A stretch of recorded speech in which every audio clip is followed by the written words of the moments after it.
which will be organized under the theme, The International Experiences of Media Self-Regulation.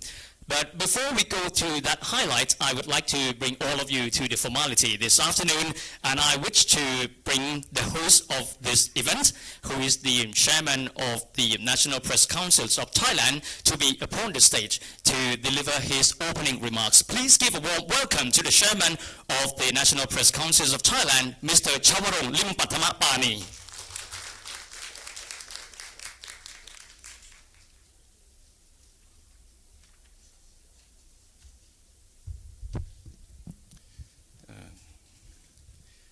Distinguished guests, fellow journalists, academics, and other stakeholders of the National Press Council of Thailand. I also welcome the delegation from the All China Journalists Association, who is the guest of the Thai Journalists Association. We welcome the speakers from foreign press councils. So we have the representative from Australia, Sweden, Indonesia, and Myanmar. So you will hear the experience from each press council, including Thailand, in a while. I would like to thank you, the Embassy of Sweden and the Australian embassies, for cooperation and bringing our speakers from Australia and Sweden. We also like to thank the Indonesian Press Councils and the Myanmar Press Council for sending their representative and as speakers of this event. As all of you know, that the National Press Council of Thailand has been founded in 1997, and today is marked our 20th anniversary. And this is in the crucial time that we are not only facing the problem of the economics and the changing of the media landscape. We also facing the attempt of this military government to issue a law to control the press.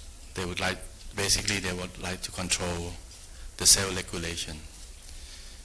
However, we are in the process of negotiating and explaining to the government on how the importance of the self-regulation and how the self-regulation can maintain the free press in these democratic countries. So today you will learn from many countries, not only in ASEAN but also in Europe, who has experience in self-regulation, and I hope their experience will give us a good lesson, and then we can use their experience to adapt to our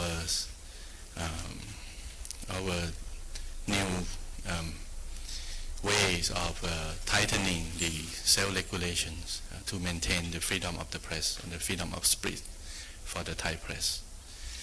So I hope you will enjoy and learn from these seminars, and wish you all a good day. Thank you very much. Well, that was the introductory remarks from the chairman of the National Press Council of Thailand, Kun Chawarong Limpatthamapani, who actually gave the account of how important and what is the importance and significance of the media self-regulations. And now I wish to bring all of you to the international seminar under this theme, the international experiences of media self-regulations. And the panelists from today come from various regions in the world, from Northern European countries to Oceania, and of course in Asia as well. And now I wish to invite the panelists upon the stage. And first I would like to invite the chairman of the Australian Press Council, Professor David David Weisbrot to be upon the stage. Please give him a big warm welcome. And also I would like to invite the Swedish Press Ombudsman, Mr. Ola Sigvardsson. Please give him a big warm welcome. And also today we have an honor that we can host the Vice Chairman of Press Council of Indonesia. And I would like to invite also Mr. Ahmed Johar Chazan to be upon the stage. And also together with us here today as well is the first Vice Chairman of Myanmar Press Council, Mr. Ong Kla Thun. Big round of applause for Mr. Ong Kla Thun as well. And of course, from the host nation today, we have Kun Chavarong Limpatthamapani, who is the Chairman of the National Press Council of Thailand. And the session will be moderated by Assistant Professor Dr. Pirongrong Ramasud, who is the Vice President of Chulalongkorn University. Please give her a big warm welcome as well. I should have addressed a moderatress rather than moderator. And now the floor is yours, Ajahn Pirongrong, please. Thank you, Ajahn Wit, for that introduction. Okay, we welcome all to that session, and I think it will be a fascinating session today because we have a wide range of experience from half of the world, as you could see. And I'm debating to myself how I should organize this in terms of the lineup. We have a choice between going by age, by generation, okay? So if we go by age, in terms of not your age, gentlemen, by the age of establishment of each organization. Sweden will go first because Sweden was, the Swedish Press Council was founded in 1916. And second would be Indonesia, actually. Indonesia formally was, the Press Council was founded in 1968, although it didn't become independent until the year 2000, right? And then would be Australia, which was founded in 1976. And then would be Thailand in 1997, and the youngest would be Myanmar, which was founded in the year 2014, 2 years ago. But we won't go by that lineup because we live under a dictatorial regime, so I was dictated by the president here to go by region. So we'll start with Sweden, not because you're oldest, but because my dictator chairman here instructed me to. So we'll start with Sweden. And then we'll go to Australia, and then to Indonesia, and then to Myanmar, and we'll come back to Thailand because we are the host. And that's usually the gesture, the host will go last. Okay, before we go there, let me give a little fair introduction to each of our esteemed guests here. The first, the Swedish Press Ombudsman, Mr. Ola Sigvardsson. Okay, I try my best. Okay. Mr. Ola, let me just use your first name, which is easier, which means hello in Spanish. Anyway, has been the Press Ombudsman of Sweden since April 2011 until today. So that's quite a long-standing position. And he had prior work experience as CEO and editor-in-chief at Oskota Correspondent, which is a Swedish daily newspaper. And extensive experience in journalism as executive editor, assistant editor, and reporter and editor, of course. And he also received awards from the Swedish for investigative journalism, 2 major Swedish awards in that area. So welcome to Thailand. Thank you very much. Okay, and our second speaker, Professor David Weisbrot, who regrettably is leaving this position as the chairman of the Australian Press Council, which he has served quite honorably since March of 2015. Before joining the Press Council in 2015, Professor Weisbrot was Professor of Law and Honorary Professor of Medicine at the University of Sydney. He has also served as the President of the Australian Law Reform Committee from 1999 to 2009, which was quite extensive, 10 years. He was also in academia, serving as Dean of Law at University of Sydney as well as University of New South Wales in different times. has written several books, written and edited at least 10 books. And if you see his name in the schedule, you wonder why he has this sort of suffix AM at the end of his name. And that was just became clear to me that he was awarded this centenary medal by the Australian government in 2003 for services for law reform. And in 2006, that AM title was earned because he was made a member of the Order of Australia. So that's the AM that explained it, right? So it's for service to the law in the areas of law reform, education, and access to legal service. So an honor is all ours. Next is Mr. Ahmad Johar. Okay, he is the current deputy chairman of the Indonesia Press Council. Mr. Johar has quite a different background. He was an engineer by training, also had a degree in business administration, but he joined the dark side of journalism in 1992, only 1 year after he graduated with a bachelor degree in engineering. He joined Business Indonesia, which is the largest business and economic newspaper in Indonesia, and became a journalist ever since, and rose to several important positions in journalism in Indonesia. And he also was active in a self-regulatory organization in Indonesia, namely Indonesian Journalists Association. And lastly, he was appointed deputy chairman of Indonesian Press Council recently. So welcome.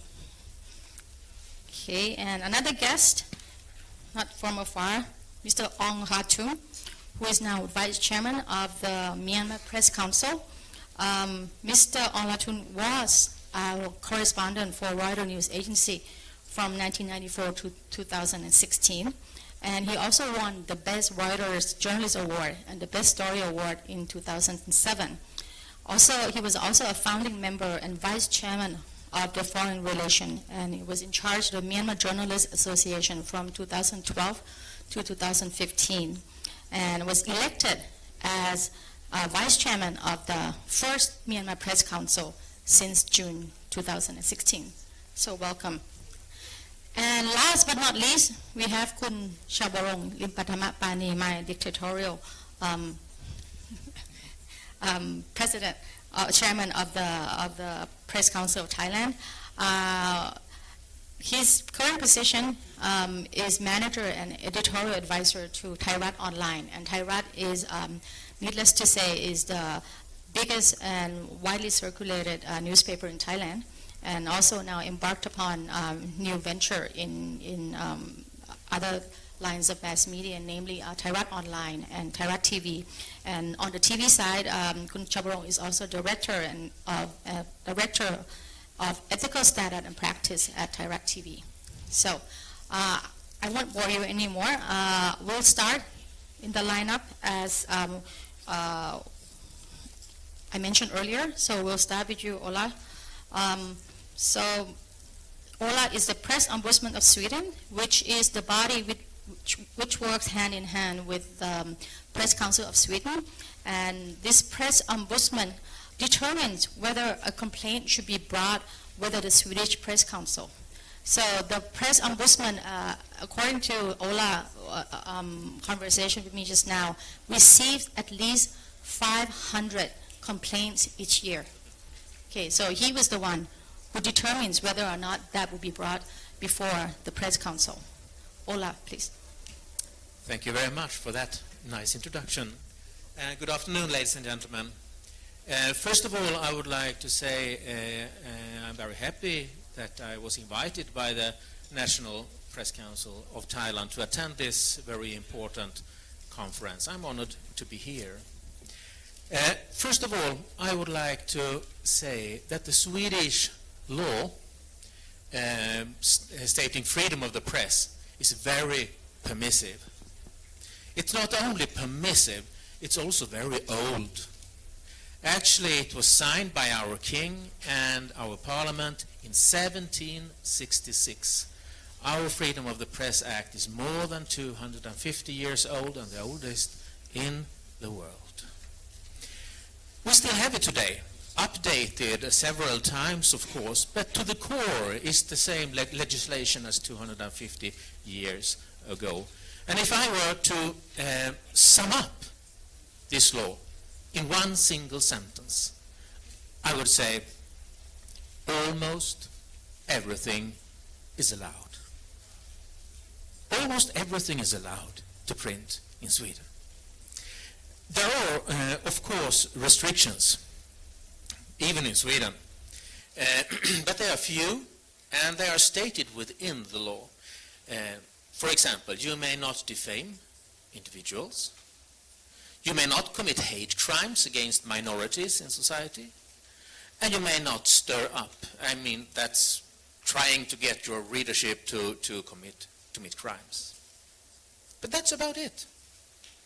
Almost everything is allowed. But then, let's say that you were insulted by a Swedish newspaper. They were writing bad things about you, criticizing you very hard, and perhaps unfair. You could take the newspaper to court. You can in Sweden as in most other countries. But that would probably not do you any good. You would probably lose the case. And why then? Why would you lose in court? Because of the same reason. Almost everything is allowed to print. That's why you would lose in court. And this leads me to the existence of the Institute of the Press Ombudsman and the Press Council. In this kind of climate that I'm describing to you, what is the basic idea of the Press Ombudsman and the Press Council? I would describe it like this. By giving individual citizens a chance to get their honor back when they were badly criticized by a newspaper, the news industry hopes that this will reduce the risk of harder legislation when it comes to freedom of the press. So in one word you could say, in one sentence you could say that freedom of the press goes hand in hand with the press handling the freedom in a responsible way. So this is what you might call the ideological background for the existing of the Press Council and the Press Ombudsman. And now I would like to take you through how it is built up. First of all, the most common misunderstanding about being the Press Ombudsman and the Press Council is that they are authorities, regulated by the government, financed by the state. They are not. They are a total independent system, and we have no support from the government. We have no support by law for what we are doing. We have no money from society whatsoever. We are a totally independent body. We don't even have contact, actually, with the government. We work separately. But even the most independent system must have a structure. And our structure is called the Committee for Media Cooperation. And this committee consists of 4 organizations, representatives of 4 organizations. It's the Newspaper Publishers Association of Sweden, it's the Journalists Union, it's the Magazine Publishers Association of Sweden, and it's the National Press Club. Together they are the board of the press ethical system. And what do they do then? First of all, they give instructions. They give instructions to me, what I can do, most perhaps what I cannot do. And they also give instruction to the press council about their work. And this committee also owns the code of ethics. The code of ethics that the whole press, the whole media actually are to obey. They can change it whenever they please. The code was first written in 1923 and has been changed many times since then. Last time roughly 10 years ago. But they do one more important thing, this Committee for Media Cooperation. They fund us. All the money that we use in our budget comes from the Committee of Media Cooperation for these organizations. And we have a budget of roughly $600,000 a year, which they provide for us. So basically, this is the structure of our system. It's an independent system run by a network that sets the rules and pays the bills. It's as simple as that. Well, then who do we try? What kind of publications do we try? First of all, we try all printed papers and magazines. You can file complaints about all that's printed on paper. And we also try web pages and accounts in social media that are connected to the Newspaper Publishers Association and the Magazine Publishers Association, the magazines and newspapers that are part of those organizations. And we also try online newspaper who willingly asked to be members of our press ethical system. Up to now, since 2011, when this system was opened, we have had 38 online newspaper applying for membership. And it's going more and more rapidly, I'm happy to say. And why do they want to be part of this system where they can be criticized publicly? Well, the reason is they want to be set apart from those dark sides of the net where you can find hate speech and other bad things. They would use the membership in the press ethical system as a mark of quality towards their readers. And then, what do we try? First of all, we try defamation of individuals. That is our main objective. I mean, 95% of what I do is trying complaints that concerns defamation of individuals. When it comes to companies, authorities, organizations, football clubs, whatsoever, legal entities of different kinds, we don't try them for defamation. According to Swedish law and to the press ethical praxis, you cannot defame a legal entity. You cannot defame an authority. You cannot defame a congregation. You cannot defame a football club. But if they are treated badly by a newspaper, they have a right to reply. And if the newspaper denies them this right to reply, we can criticize them. Then what can we not try? First of all, you must be personally involved. You cannot file complaints by my office on someone else's behalf. And the second thing is that we don't try correctness, which might amaze some people. But the reason for that is that the truth of what is correct, it's very hard to detect. I mean, what is fake news? I mean, very often it's up to your perspective, your personal perspective, what you think in life or what your political opinions are, and so on and so forth. So therefore, our board has decided we shall not try cases that just is about correctness. But if a lie hurt an individual person. We will try the damage done to the individual. We'll try the damage, not the lie itself. It's complicated, but that's the way we do it. The Code of Ethics is a very short one.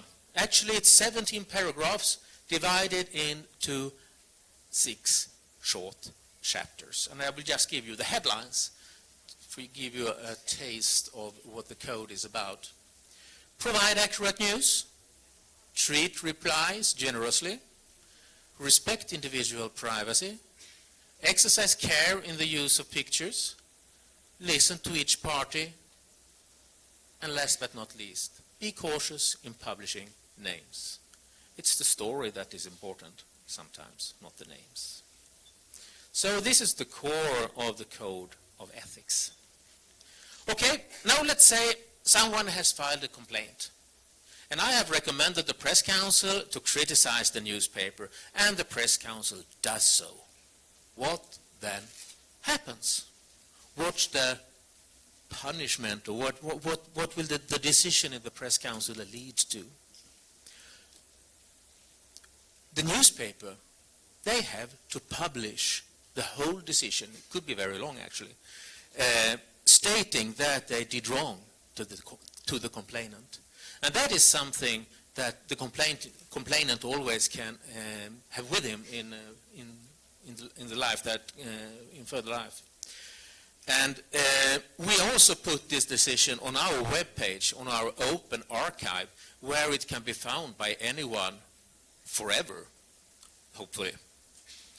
And we also send the decision to all news agencies in Sweden, so that all other newspapers that are interested to report on the decision or the criticism against the newspaper can do so. And this often leads to a very massive publicity. And in this publicity lies the redress of the complainant. So, I would like to conclude my presentation by giving you a few examples of articles that were complained on at my office, and to give you an idea of how we work. First of all, is it okay to expose an anonymous person who writes hateful comments on the internet? Have you ever heard about that before? This is an article published by the newspaper Expressen a few years back. They had found a way for a short period of time to identify thousands, many thousands of people who were writing anonymous hate comments on the internet. Mostly the hate comments were hate against migrants coming to Sweden and Muslims, which is a very hot topic in Sweden. So, first they published a story about a lot of politicians who had written hate comments, and they had to leave their positions, all of them, and that was not a big debate in Sweden. But the second day, they published this.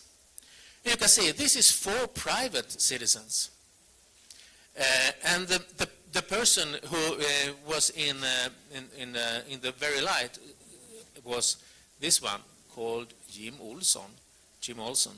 He was a professor, retired professor at a technical university in Gothenburg, Sweden, and he had written 5,000 hateful comments on the 5,000. I mean, he's working hard. 5,000 hateful comments on the internet anonymously. And Expressen revealed his identity and published it. And he was very angry, I can tell you that. Here you can see the reporter to the right, the day before this article was published, confronting him in his home. And he was very angry already then. After this was published, he filed a complaint by my office. He meant that his privacy was invaded when they published his his name when he did not want it. He wanted to be anonymous. He meant that he had the right to be anonymous on the net. And this was, of course, a very complicated issue to take on. But after considerable consideration, I decided to free the newspaper.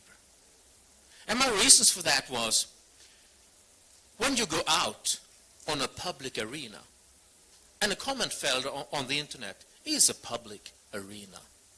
When you go out on a public arena with strong political issues and opinions, you have to accept that other people tell the audience who stands behind those opinions. When it's about things of common interest, not private things, of course, but migration and how you perceive religion, that are things that are of common interest.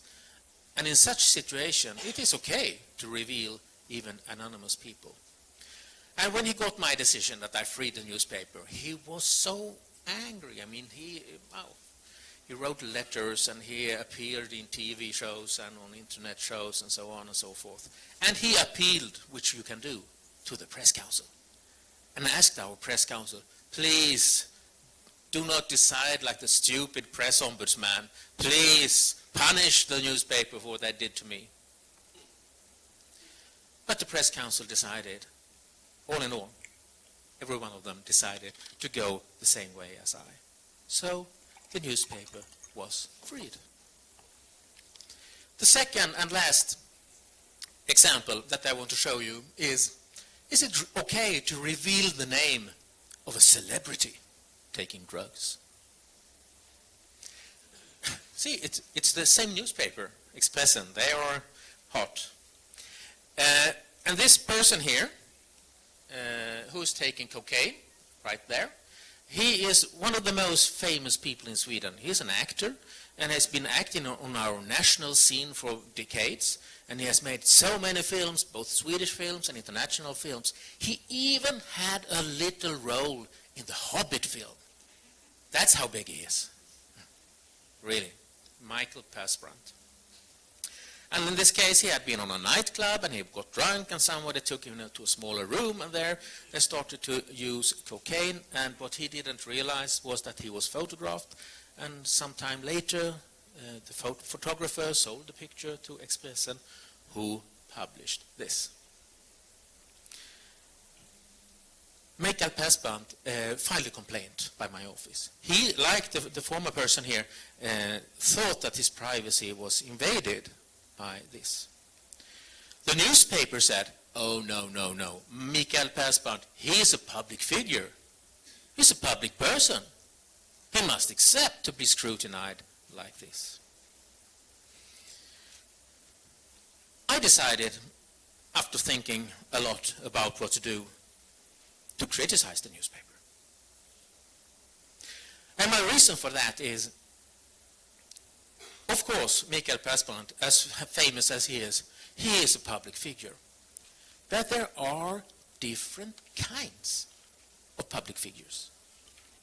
On one hand, you have politicians, civil servants, judges, high-ranking militaries, CEOs of big companies, so on and so forth. They are carriers of society. They have to stand responsible to us when they do something very bad. But the other kind of public figure is those who appear on an open arena. We know about them. We are interested in them. But when the sun goes down, they are not carriers of society. They are entertainers. They are artists, they are singers, they are TV celebrities, so on and so forth. Football players, typical example. They are not carriers of society, they are entertainers. And being just entertainers, we have no responsibility to ask from them when they fail in any way. So, they have the right to a strong protection of their private life. So I decided to criticize the newspaper. I sent the case to the Press Council, and the Press Council decided the same way as I. I'm giving you these two examples to show you the complexity of press ethics, media ethics. First, we have a private person, a retired professor, who wants to write anonymously about on politics. It can, under certain circumstances, be okay to reveal his identity, even though he does not want it. On the other hand, we have one of the most famous celebrities in Sweden, and he has the right to protection under certain circumstances to his private life. So, welcome to the complex world of media ethics. Thank you very much.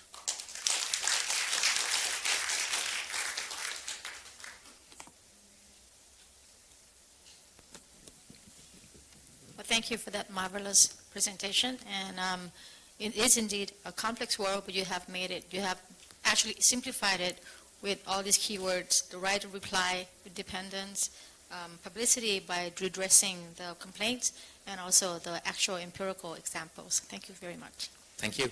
So next, we're moving to Australia. Professor Weinsberg, I trust you have a little presentation to share with us.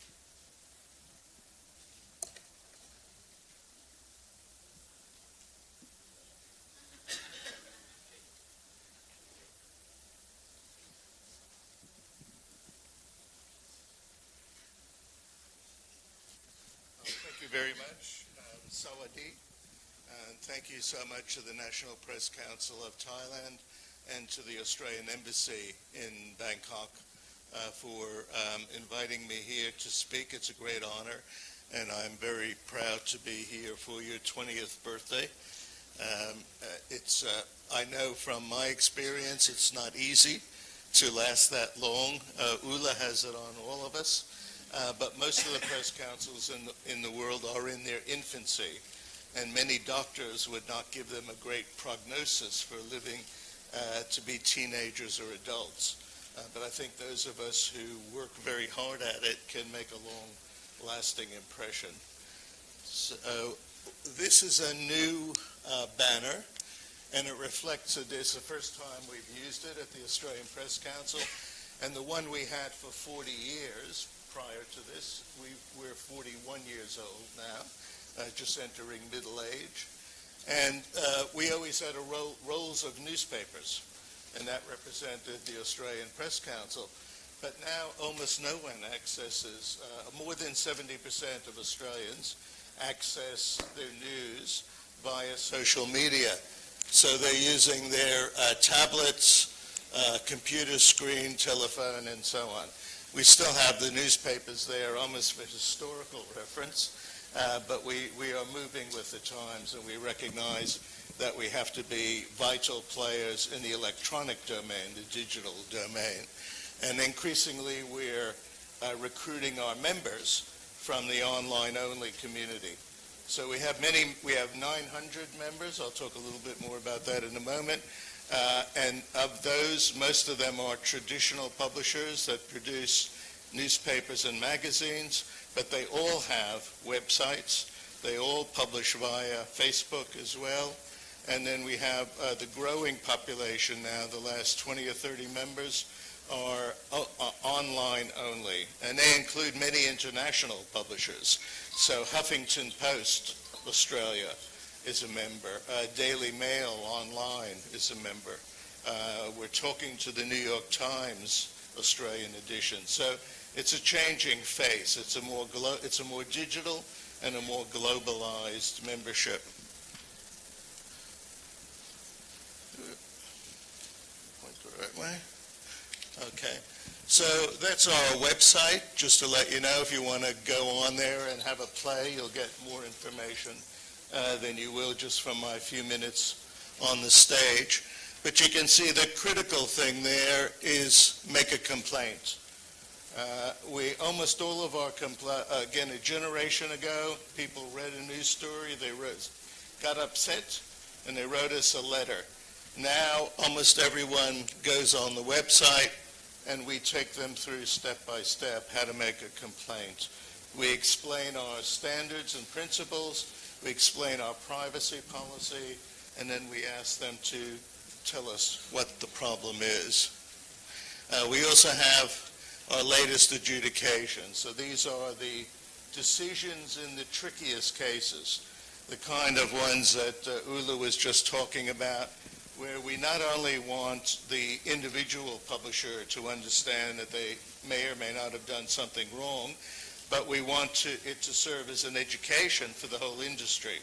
So we also widely publicize our adjudications, and many of them are discussed internationally because they're novel, they're interesting, they have interesting facts, they have raised new issues that haven't previously been dealt with in the realm of media ethics.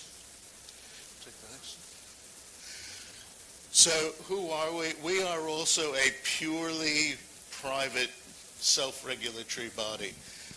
There is no statute in Australia that regulates the press.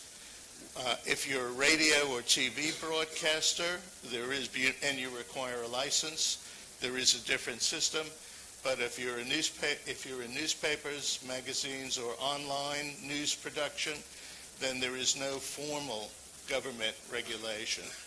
And in fact, I'd make the point, because I know this is being discussed in Thailand at the moment, if you go to the World Press Freedom Index and look at 1 through 180, number 1, best in the world is Finland. For some reason, I would have guessed Sweden, but Finland is number 1. Sweden must be very close to that as well. 180 is North Korea. You don't want to be in that territory. But if you look at the top 50 or 60, none of them have public government regulators. So I think there's an important lesson to be learned from that. If you look at us, we have 2 key moments in our history. In 1976, the Australian government established the regulator, the formal regulator that governs radio and television.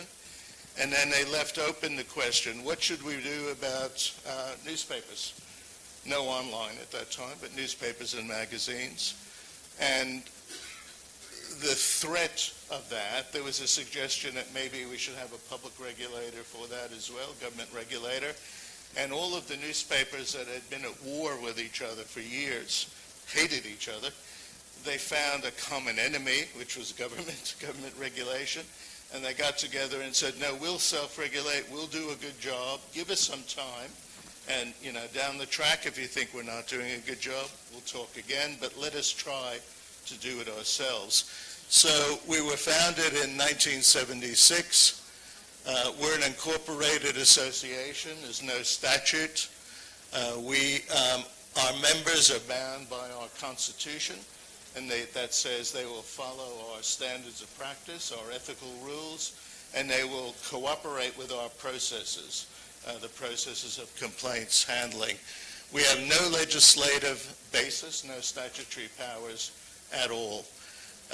There are some statutory benefits to being a member of the Press Council. For example, journalists that are organizations that are members of the Press Council get certain exemptions under the Privacy Act. Because a normal corporation couldn't collect information about individuals, keep it secret, not let people know. But journalists need to do that as an inherent part of their work. So the government says, if you're a member of the Press Council, we will exempt you from the normal privacy laws.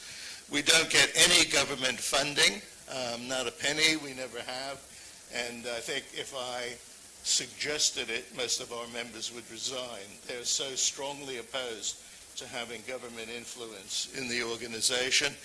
In 2012, the government again, so 40-odd years, 30-odd years after the original introduction of the Press Council, the government also talked about, well, maybe we need better regulation, maybe we need a government regulator. We hear the Australian Press Council doesn't have enough powers, it doesn't have enough funds to do the job properly.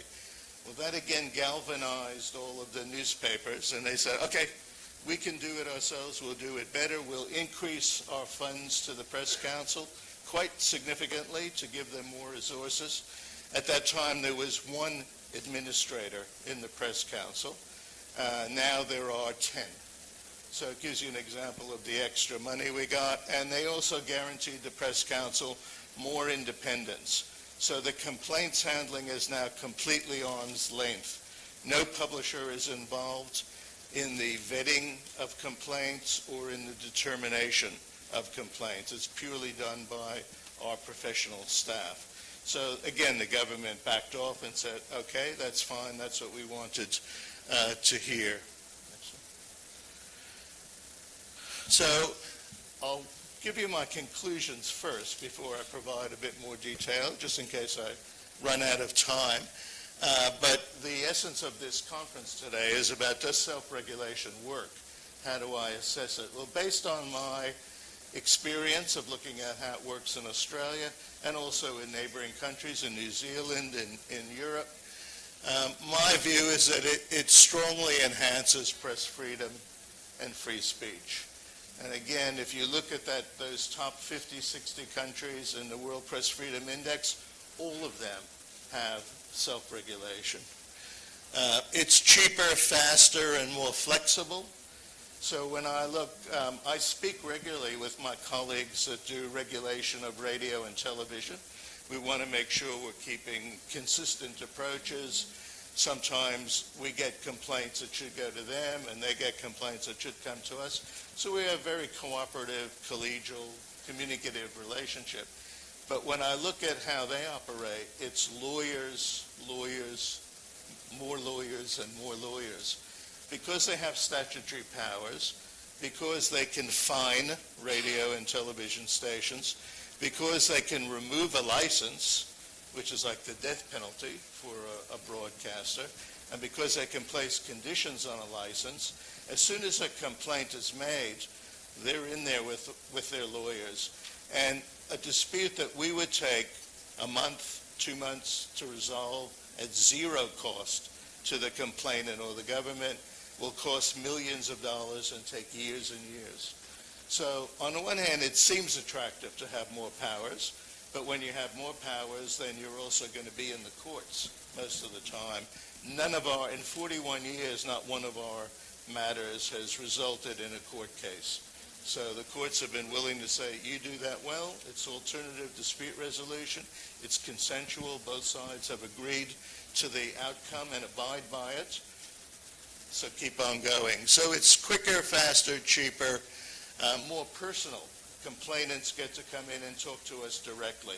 They don't do it through their team of lawyers. The system really, in order to be effective, relies on professional pride, on peer review, on a sense of a shared enterprise, and on a cooperative approach. So we don't operate with a fear of punishment. The most we can do is very similar to Sweden, is to require the newspaper or the online site to publish our determination, which says these facts were found to be inaccurate, or this was unethical in terms of breaching privacy or being too offensive, racially offensive. So that's it. But newspapers, editors, publishers, online editors hate that kind of finding because it says this organization has behaved unethically. It's fallen below the standards. And of course, no publisher wants to have that said about them. They don't want their readers to see that. They don't want their advertisers to see that. So there's a strong element of professional pride that motivates good behavior. And I think it motivates better behavior probably than using punishment. Because with punishment, they bring in their lawyers. And again, it's not, I'm a lawyer, I don't hate lawyers, but I think lawyers have no role in this system. One problem we have on the other side, so those are all the reasons I think self-regulation is the best way to go, and I still think that. One small problem we have in Australia is that there's no compulsion to join the Press Council. So you get some media organizations that I have unflatteringly described as freeloaders.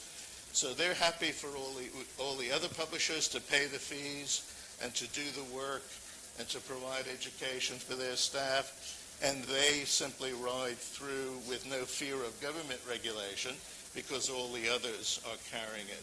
Now, there aren't that many. We have 900 members of the Press Council, 95% of print circulation, and 17 of the top 20 online news sites are members. But again, they do that as a matter of conscience or professional pride, or a view that it is a shared enterprise. They're all in it together.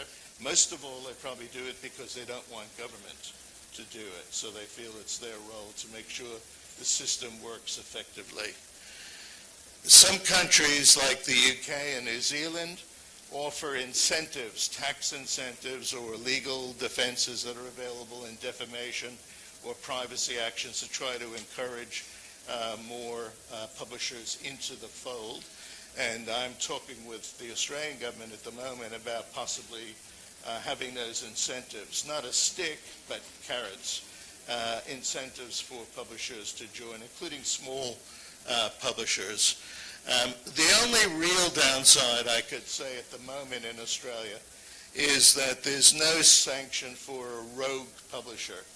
If you get a publisher that's not a member of the Press Council and doesn't want to cooperate and won't publish our determinations, there's no sanction for that now. Now, fortunately, there are very, very few of those, but it can happen, and it shouldn't be allowed to happen. There should be some stronger mechanism to encourage them into the self-regulatory system. Okay. So we can roll it all the way down. So there are, as I said, there are 900 publications that are part of the Australian Press Council. They cover 95% of newspaper circulation and 100% of magazine circulation, and most of the major online publishers. They have a very attractive chair, and I'm going to roll it down further. Take them all down. Oh, sorry. So the overall council has 900 mastheads on it. The council, the governing council, is a mix of their chair, 10 publisher representatives, or 9 in the union is represented, and then we have 10 public members who are retired headmasters, educators, social workers, lawyers, and so on. So they're meant to bring the common sense of the community into the dispute resolution process. And then we have 4 retired journalists who are meant to understand the nitty-gritty, what's involved in producing a story, what are the pressures, what lengths, what steps are required to make sure you got it right, when do you publish and correct, or when do you keep working on it until you're 100% certain it's correct. We can move on to the next one. Roll it, roll it, roll it. Okay. An issue for us in Australia, when I arrived at the Press Council and I was giving speeches saying we have 900 members, I said, do we really know that? Can we do an audit and check? Because I was sure some enterprising reporter would catch me out on telling a lie. So we did an audit. Actually, we were saying we had 800 members at that time. We found we were under-exaggerating. We actually had more like 900, but we hadn't updated it. But the one striking thing was that it was really old Australia. It was white people with white hair. We had no membership from the thriving multicultural community. Australia is a heavily multicultural country, and there is a major Chinese language press. There are 4 Chinese language dailies in Sydney alone, and there are probably 10 altogether in Australia. There's a very large Arabic press, there's Thai press, Greek, Italian, Vietnamese, Bengali, Hindi, and none of them were members of the Press Council. So I started going around. That was the first meeting we had. I'm sitting next to an old friend of mine who was the first Chinese-Australian member of Parliament. So I approached her and I said, what's going on? How can we get people? And she said, no one ever asked us. We didn't think we were part of that. And I said, well, we're asking you now. So we got together all of the leading editors of Chinese language publications now. Several of them are members, several of them more have applied. We've done the same thing with the Filipino language community, with the Bangladeshi language community, and so on. So we're steadily making sure that the Press Council reflects modern Australia. We also, to my shock, had no Indigenous publishers in the Press Council, none. There is about 3% of the population of Australia are Aboriginal or Torres Strait Islanders, the original inhabitants of Australia.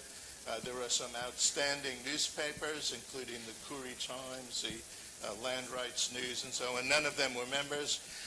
We went and approached them, and now we have 3 members right away from the Indigenous community, and there are others that are talking to us about joining. So we're trying to, again, we self-regulate, but we're trying to be inclusive of the whole population, not just the majority population or the old population. Again. Okay, this is our relatively recent strategic plan, and what we do, it can be divided very quickly into 3 areas. We make standards that the press have to abide by. All our members are bound by our Constitution to follow the rules, the general principles and the standards. Then we handle complaints. And finally, we are advocates for free speech and free press. So I am out there. I'm, again, a lawyer by training. I was head of the Law Reform Commission for 10 years. It's natural for me to be looking at legislation every day and say, does this infringe journalists' ability to produce good investigative journalism? Does the privacy law intrude into reporting? Does the anti-terrorism law intrude into good reporting? Are there enough protections for whistleblowers that people will come forward and give information to newspapers that reveal bad practice or even corrupt practice? So we have those 3 main headings. Okay, we get complaints about 700 a year. We just had our June 30 cutoff, and we were looking at having 720 complaints in the last financial year. The main difference in recent years, the complaints have been going up by about 10 or 15% a year, but the big difference now is that social media drives the number of people who complain. So we have 700 complaints about articles, but there are about 4,000 people involved in making those complaints. So the individual who reads a story that is upset no longer just writes to us. They tweet, they put it on Facebook, they say to all their friends, hey, this is awful.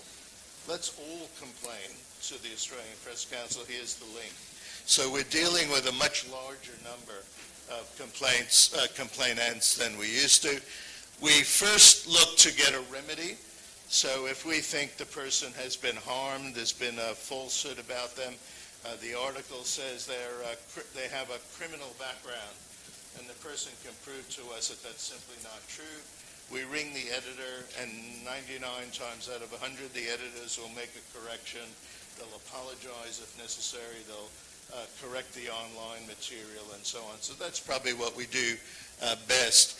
In a very small number of cases, only 40 out of those 700, we have to have a mini trial that leads to an adjudication, and that's the one that must be published by the member. Check it out. Okay, I won't spend any time on this, but we have also, as Ula mentioned, they're very simple general principles. We have 8, the 2 in each of 4 categories. you would guess them, everybody in this room could guess them if I asked you, so you have to be accurate, you have to be fair, balanced, you have to give a right of reply, you should disclose conflicts of interest, you shouldn't breach privacy unless it's in the public interest, you shouldn't be offensive, or cause distress unless it's in the public interest. So they're very easy to state. They're much trickier to apply when you get complicated fact situations. Okay, and I won't go into it, but we've looked at a few other recent ones.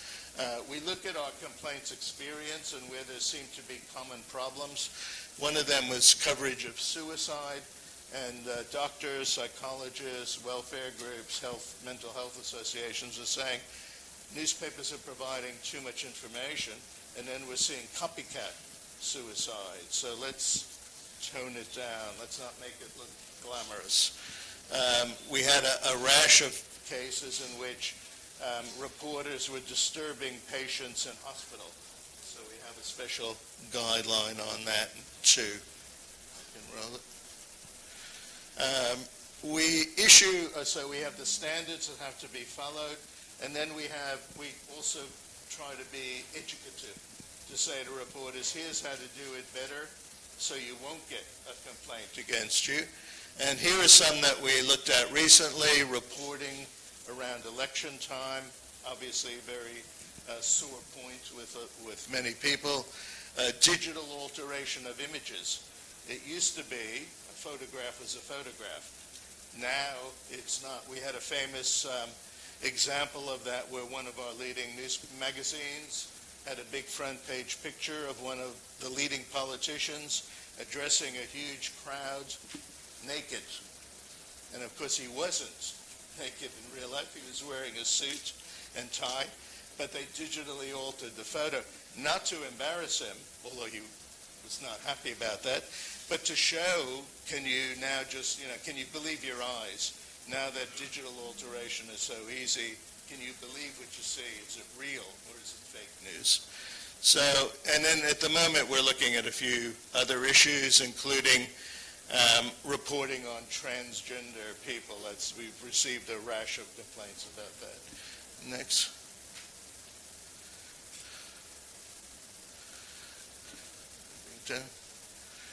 Okay, there, you can go past that one. Can go past that one too.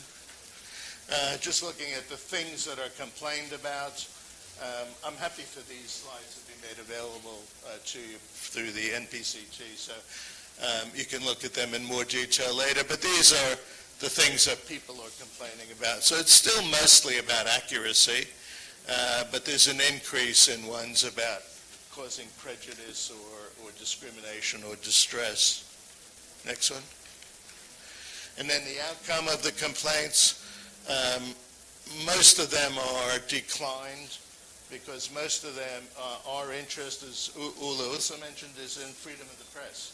So people will say, I hated that article. That doesn't reflect my view of global warming or politics or sport or whatever. You say, well, it's too bad. It's fair enough. It doesn't breach any standards. We have to have diversity and we have to have as free expression as possible. It's only that small proportion of cases where we actually take it to an adjudication, a hearing. And in those, in about 3/4 of those, we find against the newspaper. In other words, we uphold the complaint. Okay, and I mentioned earlier that a lot of our time is spent advocating for press freedom. So we look at all the legislation, analyze it to see if it overly intrudes into freedom of speech, freedom of expression, freedom of association, the ability to do investigative journalism. Okay, and here are some ways I'll end on this note. Sorry for taking so long. How can we help each other in this difficult field? Well, I think we can do lots more sharing of education and training. There's no reason we shouldn't be sending our staff to spend some time at other institutions in the region or elsewhere. and provide that kind of training. We should be sharing experience of what works and, importantly, what doesn't work. We have handbooks. We produce the materials that are used in universities to teach journalism students. We can share that sort of thing as well. So we can share education, information, and IT. We've now got a very sophisticated IT system to track complaints, to make sure that they don't fall between the cracks, that they're dealt with quickly, and also that we can learn from the experience. And we can see what messages we can send out to the industry to say, we're getting a lot of complaints about this. Think about how you might want to handle this better. Okay, and please keep in touch with us. That's my 2IC, John Pender, the Executive Director, and we will never fail to answer an email or a call if you want to make contact. So I hope you'll take advantage of that offer. Thank you very much. Well, thank you very much, Professor Weinsberg, for that highly impressive track record in terms of structure, process, principle, as well as participation. 700 complaints, that's quite something. I hope Kun Chavarong will reach that in 20 years. They are 41 years old and they're receiving 700. We will get to that maybe in 2 decades. Before we go for a break, I have a question. If no one else, anybody else has a question first? If not, I have my own personal question. Okay, I have a question. In your presentation, Ola, you talked about publishing pictures with care. And usually when we think of pictures, we think of factual pictures, actual pictures of events that took place. But I remember there was an incident in Europe which seemed to have this tradition of parody. And there are cartoons and caricatures. And actually, this didn't take place in Sweden. It took place in Denmark. In Denmark, there was a series of caricatures of the Prophet Muhammad published in this Danish newspaper, Jyllands-Posten. That was in 2015, and that's sort of created an international uproar against Denmark, and journalism, Western journalism was branded. So my question is to Ola as well as to you, Professor Weinsberg. Do you take, how do you, on the one hand, you could see these caricatures and parody, satire as you like, as freedom of expression. But on the other hand, from the other side, people could also perceive it as hate speech, hate comments. How does the Press Ombudsman and the Press Council tackle this issue? Yes, actually, when these pictures, these satire pictures were published,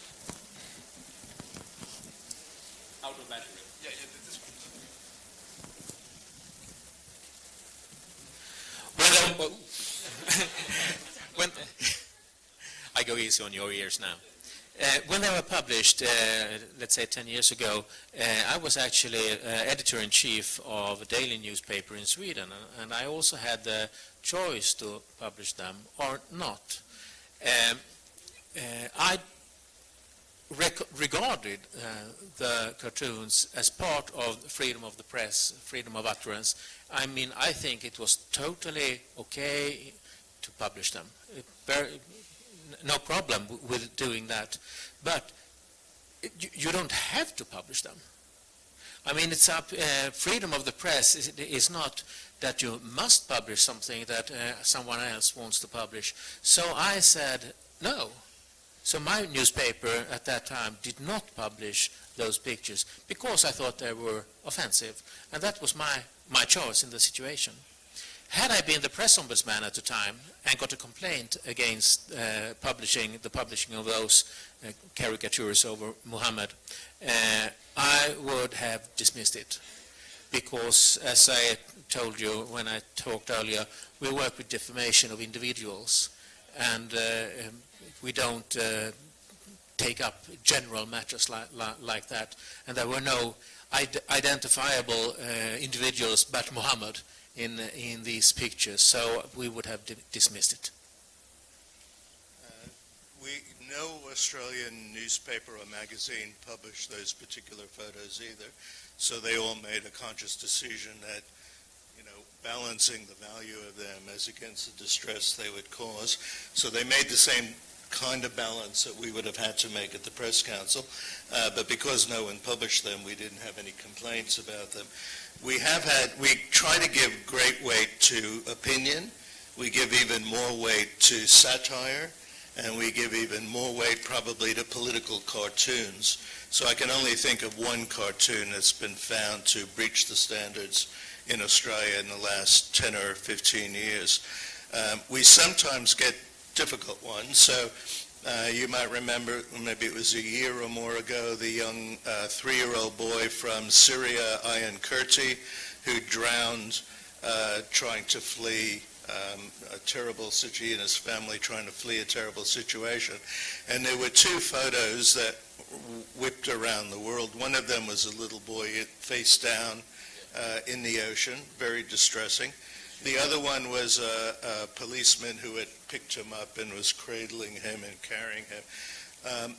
No Australian newspaper, although you could find them on the internet, no Australian newspaper published the boy in the, obviously drowned.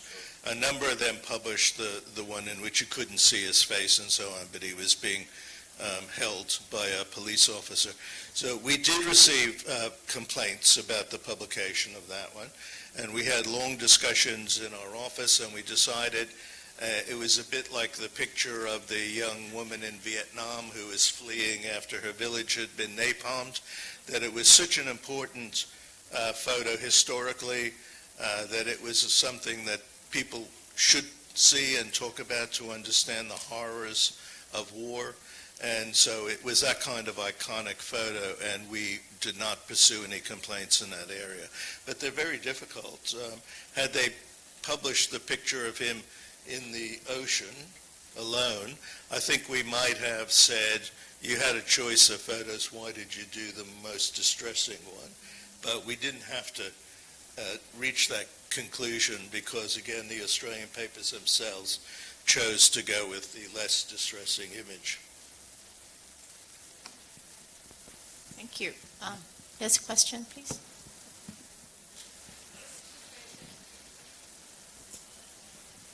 Just a quick question to Professor Weisbord.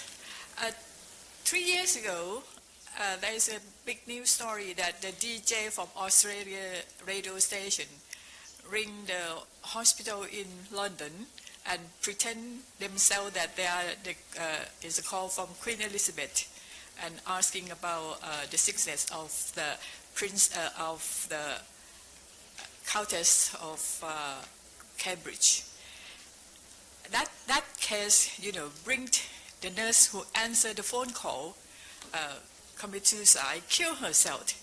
What did the press, the Australian Press Complaint Council did with that 2 DJ? I know that I heard that the radio station have fired them, but later they returned to work at that station. What the press complaints, what the press council did with these 2 DJ, please. Thank you. Yeah, it was a terrible case, and we were not involved because, again, radio and television are dealt with by our formal government regulator, the Australian Communications and Media Authority, ACMA. And as you said correctly, they did an investigation. They found that the 2 had failed in their duty to maintain standards, and the station had failed. And so they fined, it's quite a large amount of money, but that was all they did, was issue a fine. There was a lot of public discussion about that, and many people thought that they had been that the punishment was insufficient given the dramatic events that followed, and given there was no public interest in this stupidity. It was not investigative journalism. It was not any, it was just it was meant to be a joke, but it backfired in a terrifying way. So I think that discussion was helpful in the community. It led to us, even though it was a radio station involved, we thought, well, we should review our own approach to these things, and we did develop quite strong rules that prevent journalists from approaching patients in hospital, and that includes people who are, say, in a drug addiction rehabilitation program. And we've had we've had maybe one complaint in that area since we brought in these new rules. Similarly, we get much better reporting around suicide. So journalists are following what we advise in those areas. And, they're learning from some bad behavior previously, but at least it gives an opportunity for a community discussion and improved performance later. The only case we've had on approaching people in hospital is a complicated case, but in relation to a member of Parliament's son who is in a drug rehabilitation program, and it was actually his mother who made a big deal of it in the Parliament. And so some newspapers obviously wanted to go and search out the son, and one of them did, but then there was no complaint made about it. But as you say, sometimes we learn from negative examples as well as positive ones, and I think that's one which is the parties to it were not punished sufficiently in my view, but I think it's led to a major change of behavior. I think journalists have looked at that and said it's not a joke. It's got to be treated very seriously. Thank you. Any other question? If not, oh yes, I'm sorry. I want to question whether the self-regulation itself got questioned in your countries, like in Thailand is the case that the public member do not really side with the media or the press freedom when it comes to self-regulation, and they think that self-regulation in Thailand is a failure, and so they actually are the people that call for the government to regulate the media. And when you got questioned, how do you deal with that? Does that question apply to your case? I mean, I think you can only argue when you hear things like that. And we are actually, David and me, the persons I know here in this panel, we're here as a living proof that self-regulation works.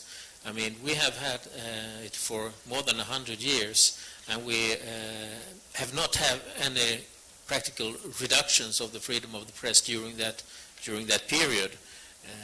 And I think there is a very strong consensus within the Swedish society, politicians, the public, and in the media industry, that self-regulation actually is a very powerful tool to build a more ethical consciousness among the media industry.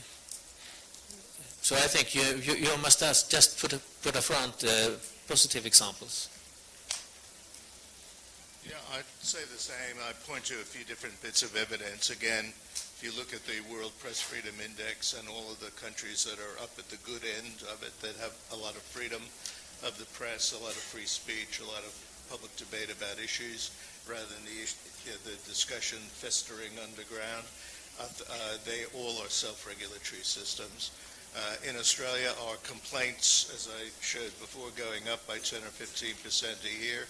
And the number of complainants has gone up by 800% in 3 years. So it seems to be an indicator that the public are using the system. They're willing to complain, and I always say that's a critical part of the system. It's not just for journalists and editors, not just for the press council, but if members of the public want it to work, they have to be involved as well and take the time and the 15-20 minutes of trouble in order to fill out the forms and make sure that they bring these things to our attention. We get criticism, especially on Twitter, which I sometimes hesitate to open my Twitter because it's full of people saying, terrible, why didn't they do this? Why didn't they sack that journalist? I can't sack journalists? Why didn't they take away that newspaper's right to publish? I can't do that. Why didn't they fine them? I can't do that.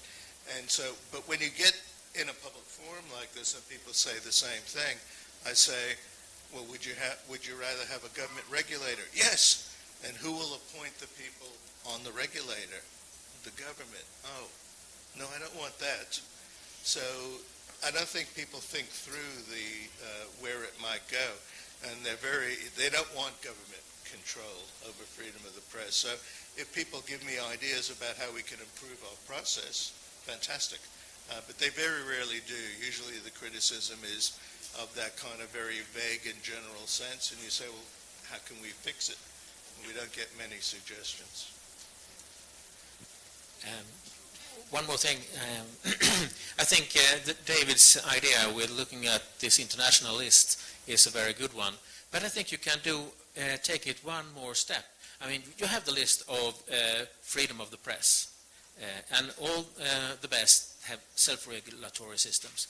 But compare that list to the list from Transparency International, who are measuring the level of corruption in all countries all over the world, and you can see the 51st there are the same. So if you are really want to get rid of corruption, let the press free.